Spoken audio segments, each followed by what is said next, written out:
There's a place in northern Pennsylvania called Hollow Ridge. Most people drive through it without noticing. A few small towns, endless forests, and roads that twist like they're alive. Locals avoid the area at night.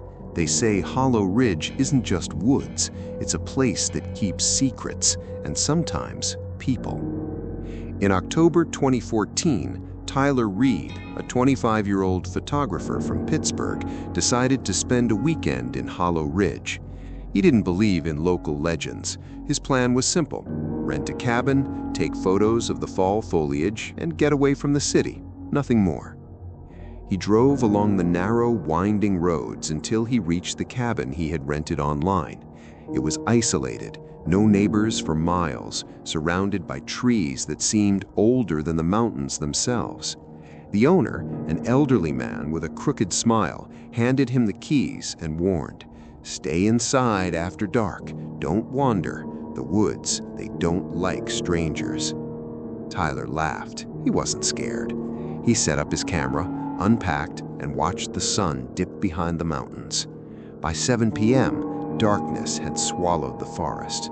The cabin was quiet except for the creaking of old wood and the occasional howl of a distant animal. That's when he heard the first sound: a soft, rhythmic knocking on the window. Tyler froze. He wasn't expecting anyone. He grabbed a flashlight and shone it outside. Nothing. Just trees, shadows, and the wind playing with the branches. He shrugged and went back inside.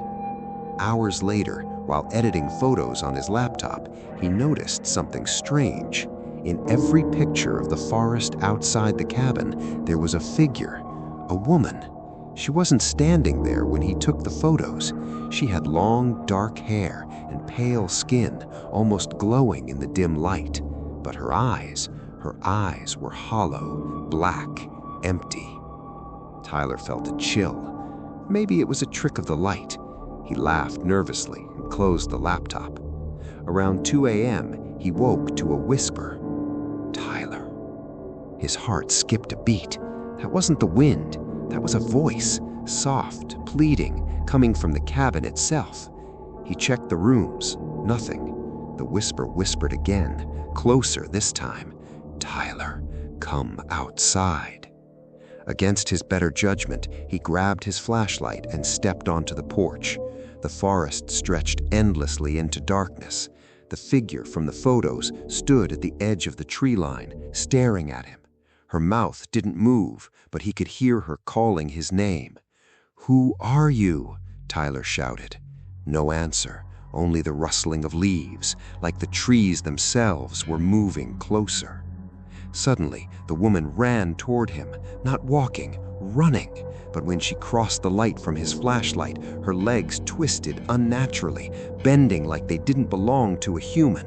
Tyler stumbled backward, tripping over a wooden chair and crashing to the porch floor. She stopped, tilting her head, smiling that impossible smile. Then she vanished.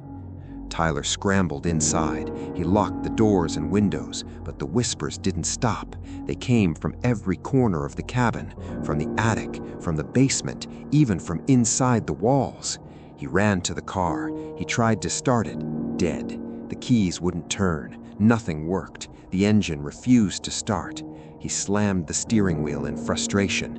Then he saw them.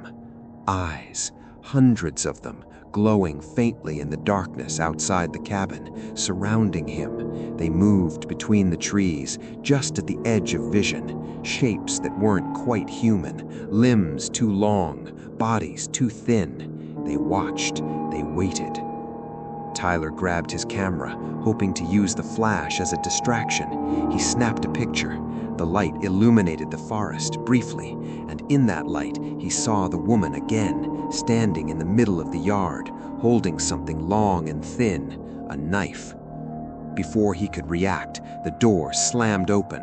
The woman's voice was in his head now, loud, screaming, "Why are you here?" Tyler ran, out the back door, into the woods. He didn't care about the photographs, the rental, or anything else. He just ran. The forest seemed alive, branches grabbing at him, roots trying to trip him. The whispers followed, circling, laughing, crying, pleading. He ran for what felt like hours. Every turn led him deeper into the forest. Eventually, he stumbled into an old graveyard, forgotten and overgrown. The tombstones leaned like broken teeth. In the center, a small stone marker read, "Here lies the Hollow Ridge woman, taken by the forest, 1892. Tyler froze. The forest went silent. Then the whisper came again, soft, almost gentle. "Welcome home, Tyler."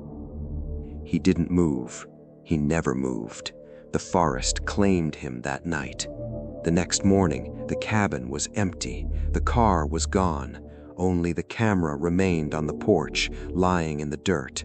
The last photo on it showed Tyler standing in the graveyard, surrounded by shadowy figures, smiling, though his eyes were gone.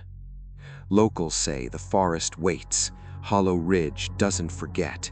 And if you ever see a cabin deep in the Pennsylvania woods at night, don't stop, don't get out, and whatever you do, don't answer the whispers.